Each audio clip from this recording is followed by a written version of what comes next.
Doctor గారు, weight loss అవ్వాలని చాలా మందికి ఆశ అయితే ఉంటుంది. కానీ దానికి తగ్గట్టుగా ఎక్సర్సైజ్ చేయలేక, సరైన డైట్ పాటించలేక మధ్యలోనే వదిలేస్తూ ఉంటారు. సో అలాంటి వాళ్ళకి హెల్తీగా వెయిట్ లాస్ అవ్వడానికి ఉన్నటువంటి ఒక మంచి వే ఏదైనా తెలియజేస్తారా? మీరు అన్నట్టు చాలా మంది బరువు తగ్గడం అంటే కష్టం అనుకొని మధ్యలో ఆపేస్తారు. కానీ మీరు ఇంట్లోనే ఉంటూ బరువు తగ్గడంతో పాటు మీ స్కిన్ హెల్తీగా అండ్ అందంగా కనిపించాలి అంటే, అది కూడా మీ రెగ్యులర్ డైట్తో అవ్వాలి అంటే ఖచ్చితంగా మీరు మైఫినో వెయిట్ లాస్ పౌడర్ని ఇంక్లూడ్ చేసుకోవాలి.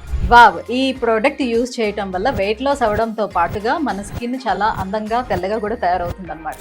సో మరి దీన్ని ఎలా వాడాలని అంటారు? సో ఎవరెవరు వాడొచ్చు? ఉదయం లేచిన వెంటనే టిఫిన్ ప్లేస్లో మీరు 1 స్కూప్ ఆఫ్ పౌడర్ని వాటర్లో లేదా మిల్క్లో మిక్స్ చేసుకొని తాగొచ్చండి. ఇది అందరూ మగవాళ్ళు, ఆడవాళ్ళు ఇద్దరు హ్యాపీగా తీసుకోవచ్చు. మీరు కన్సిస్టెంట్గా ఒక 25 to 30 డేస్ వాడితే ఖచ్చితంగా మీరు 5 to 6 kgs ఆఫ్ బరువుని తగ్గడానికి హెల్ప్ చేస్తుంది. మ్యామ్, మరి ఈ ప్రోడక్ట్ని ఎలా ఆర్డర్ చేసుకోవాలి? ఆర్డర్ చేసుకోవడం చాలా ఈజీ అండి. కింద స్క్రోల్ అవుతున్న నెంబర్కి కాల్ చేసి ఆర్డర్ చేసుకోండి, లేదా డైరెక్ట్గా వెబ్సైట్కి myfino.com వెళ్ళి కూడా ఆర్డర్ చేసుకోవచ్చు.